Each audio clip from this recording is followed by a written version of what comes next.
ilulunod ang pag-iimbestiga sa flood control scam. Bakit si Marcoleta ang ikukulong, kayo ang mandarambong?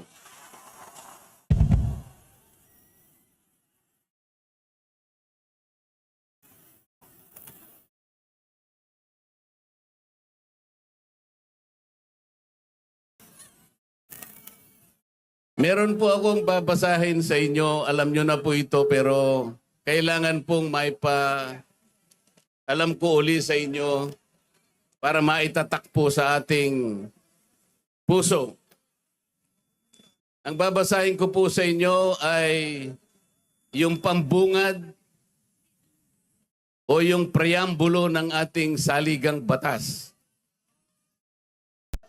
Ito po ang kauna-unahan, ito ang pambungad, ito yung panimula. Kung tawagin natin sa English ay preamble. Ito po ang sama-samang isinulat ng bawat isang Pilipino noong ang ating saligang batas ay ating pinagtibay. Babasahin ko po. Kami, ang nakapangyayaring sambayanang Pilipino na humihingi ng tulong sa makapangyarihang Diyos upang bumuo ng isang makatarungan at makataong lipunan at magtatag ng isang pamahalaan nakakatawan sa aming mga mithiin at mga lunggatiin. Magtataguyod ng kabutihan sa bawat isa, mangangalaga at magpapaunlad ng aming kamanahan at titiyak para sa aming sarili at sa angkanang susunod ng mga biyaya ng kalayaan at demokrasya sa ilalim ng pananaig ng batas at ng pamahalaang puspos ng katotohanan, katarungan, kalayaan, pag-ibig, pagkakapantay-pantay at kapayapaan ay naglalagda at naghahayag ng konstitusyong ito. Mga kababayan, ito po ang batayan kung bakit nandito tayo ngayon. Nais nating ipaalala sa pamahalaan ang ating mga layunin, ang ating mga adhikain, ang ating mga pangarap para sa ating sarili at sa susunod na saling lahi, at ang ating pangarap sa ating pinakamamahal na bansa. Ito po ang aking paninindigan at alam ko ito ang ating pinagkaisang paninindigan ngayong gabi.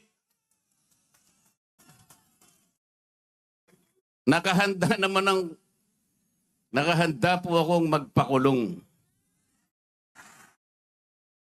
Kung kinakailangang maaresto po ako, wala pong problema. Kung ito po ang kabayarang hinihingi para ipagtanggol ko ang katarungan at ang pambansang kagalingan at ang interes ng mamamayang Pilipino,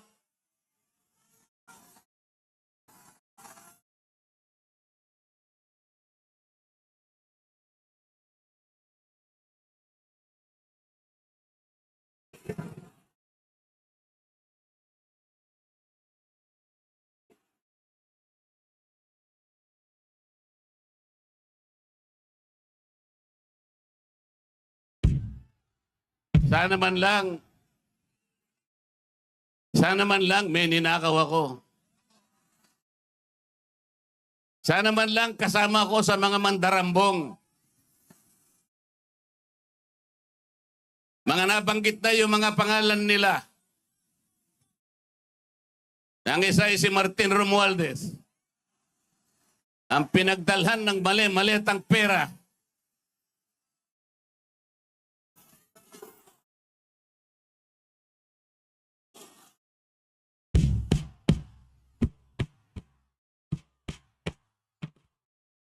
Ako po ang ibinibintang nila sa akin ay salaping pantulong para sa kampanya para ako'y manalong isang senador. Mga kaibigan po na pribado at sarili lang pera ang kanilang itinulong sa akin, baka sakaling manalo nga po ako at nanalo nga po.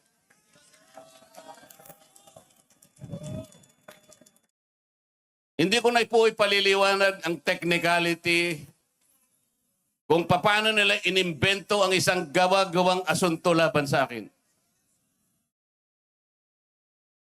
Tingnan po ninyo kung sino pa yung nagtatanggol at tumutulong para sa ganon, matukoy natin kung sino ang may kagagawan ng pinakamalawak, pinakagarapal na pandarambong sa kabambayan. Siya pa ang inaasunto at siya pa ang pinagbabalakang arestuhin.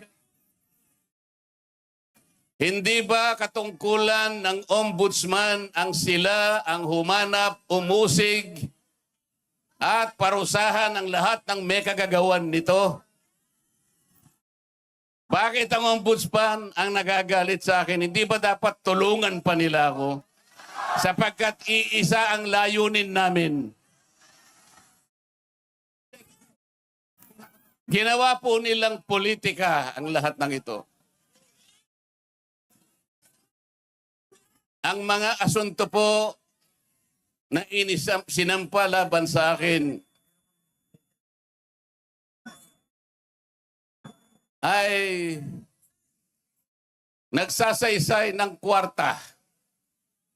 Pero hindi nagbabanggit ng corruption. Nagsasaysay ng halaga, ngunit hindi binabanggit ng ill-gotten wealth. Ipinipilit na iugnay ang public office, ngunit walang binabanggit na abuse of public office. Naglulubid ng mga chismis, ngunit walang ebidensya. Naglulubid ng naratibong pampolitika, ngunit walang binabanggit na elemento o sangkap sa mga krimen na kanilang gawa-gawa. Yun po ang nakapagbibigay po ng malaking kalapastanganan sa ilalim po ng mga batas na umiiral sa ating bansa. Hindi ba sinabi natin, bawal ang bend the law?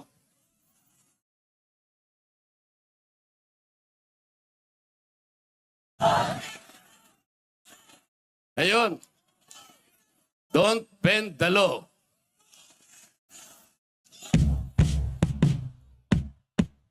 Paano naman kasi? Isa naman kasama ko doon sa bulwagan sa Senado, bigla na lang nagsalita.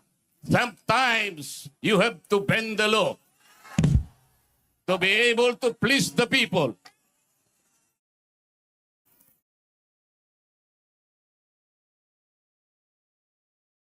Sumagot naman yung kausap. Sumagot yung kausap. Tinanong kasi siya kung tama yung sinasabi.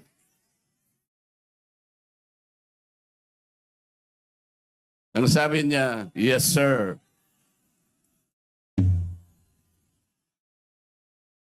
Mga kababayan, uulitin ko po ang aking pagsaludo sa inyo. Ang aking paggalang, ang aking pagpapasalamat sa ipinakita ninyong pagsuporta at pagmamahal sa akin at sa mga bagay na ipinaglalaban nating lahat.